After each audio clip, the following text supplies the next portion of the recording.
C'est quantième message maintenant. Ça, c'est le cinquième maintenant. Ça, c'est le cinquième, il vient de donner. Quatrième. Ok, cinquième maintenant. Prenons le ceci. Congo-Brazzaville. Bon, maintenant, je suis obligé de dévoiler certaines choses dans le Congo-Brazzaville parce qu'il y a un pays voisin au Congo-Brazzaville dont le pays là dérange. D'accord? Donc, ce pays-là, j'ai déjà parlé beaucoup sur ce pays-là. Et je ne vais pas en parler parce qu'ils sont similaires. Alors, le vent de Mali. Ah, c'est Congo-Brazzaville. Le vent de Mali.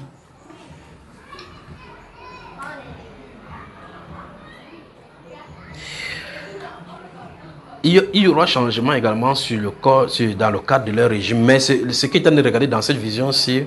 Je me demandais, est-ce que c'est le temps? Le vent qui souffle au Mali, j'ai vu quelque chose un peu similaire. C'est passé au Congo-Brazzaville. Vous me suivez, n'est-ce pas? Mais en y regardant de très près, parce qu'on était dans un carrefour là où les deux pays se rencontraient. Ces choses-ci voudraient passer dans le pays à cause de ces choses-ci. Je ne sais pas comment je vais expliquer ceci. Donc, le vent de Mali, quelque chose s'est passé au Mali. Bon, ça s'est passé au Mali, vous avez vu cela.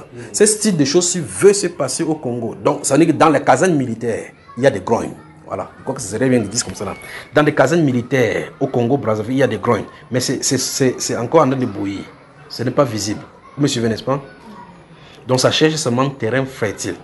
Mais la question, c'est qu'est-ce que Dieu veut faire? Il y avait dit ici dans un autre message qu'il y a le vent qui est en train de souffler. On souffle pour changement, pour changement, pour changement. D'accord? Ça va arriver. Ça va arriver parce qu'il y a un renouveau qui va se mettre en place. Alors, que se passe-t-il dans les casernes militaires? Il y a des grognes et ça va lentement, lentement. Donc, j'ai vu une intercation militaire, un soulèvement là-bas militaire. Mais la question, c'est vont-ils aller jusqu'au bout? Alors, moi, si j'étais le président ou bien des gens des services secrets là-bas, on devrait accentuer les renseignements au milieu des militaires et essayer de prendre les hauts responsables militaires. C'est-à-dire que tu es le chef militaire dans telle zone, tu es le chef militaire dans telle zone. On fait une réunion spéciale avec vous pour dire quels sont les problèmes des militaires que les gens en cours là-bas chez vous. Chacun donne les problèmes. C'est-à-dire que vous posez les problèmes de vos subalternes. Quels sont les problèmes qu'ils traversent? Et puis, à ces problèmes-là, vous posez les diagnostics. Après avoir diagnostiqué, vous annoncez les solutions et que les solutions soient brèves. Que les solutions ne soient pas à long terme. Parce que ça va trouver terrain fertile. Si quelqu'un se lève en portant avec ce vent qui a de souffler depuis le maïs, en train de parcourir au niveau de l'Afrique, si ça trouve terrain fertile là-bas, et ça va affecter l'autre pays ici, le pays du côté dont je parlais là. Alors, le vent du Mali, Congo-Brazzaville, la caserne militaire en train de grogner. Ça en train d'aller doucement. Comme si vous versez de l'eau dans le tapioca, ça avance doucement, doucement, doucement, doucement. Donc j'ai vu quelque chose se passer là-bas. Et l'autre pays dont je vais parler ici, il y avait ces genre de choses qui voulaient passer là-bas. Mais je me suis placé là-bas. C'est bon, Congo-Brazzaville, c'est bon. Que Dieu vous bénisse. C'est bon. Donc vous avez noté, non? Donc on va prier pour leur président et leur service. C'est vrai qu'il doit y avoir le changement, mais le changement doit se passer. Écoutez bien, chaque pays fonctionne de sa manière, à sa manière. Vous n'allez pas dire que, comme c'est passé là-bas, il faut que les militaires camerounais se lèvent, que les militaires nigériens se lèvent. Non, professeur, je ne sais pas comme ça. Il y a un temps marqué pour chaque pays. Donc, si quelqu'un se lève au Congo-Brazzaville de cette façon, c'est que ça n'est regardé, pour faire en imitation ce qui se passe au Mali, ils vont tenter d'arriver jusqu'à un niveau donné. On va prendre certaines personnes, vous allez entendre une condamnation à mort. Donc, il ne faut pas que ces choses-ci s'éteignent. Donc, alors, on va prier pour le régime qui est en place. Prier pour le président, parce que ce n'est pas encore le moment. Quand le moment va arriver, parce qu'il y a quelque chose dans son sang qui va déclencher. Voilà. Que Dieu vous bénisse.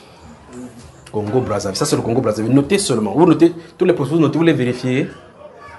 Ou bien vous notez seulement, vous allez déposer.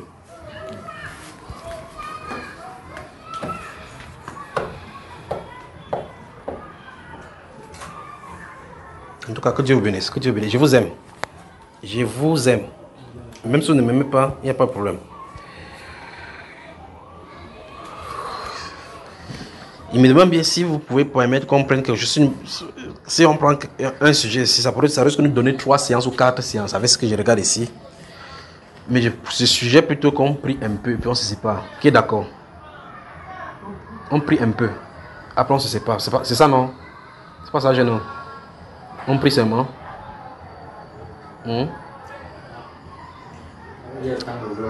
Et que mercredi on commence avec ces choses-ci. Mercredi, plaise au Seigneur, on commence avec ceci. Pour que les autres en profitent aussi. Parce que ça c'est...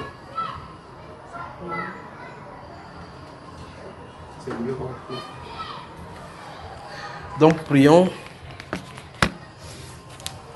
un peu pour le pays. Toi qui vas arrêter l'arrestement maintenant, ça va. Pour le pays, on va prier pour le pays. Arrêtez maintenant l'arrestement. On vous arrestera, vous êtes trop fort.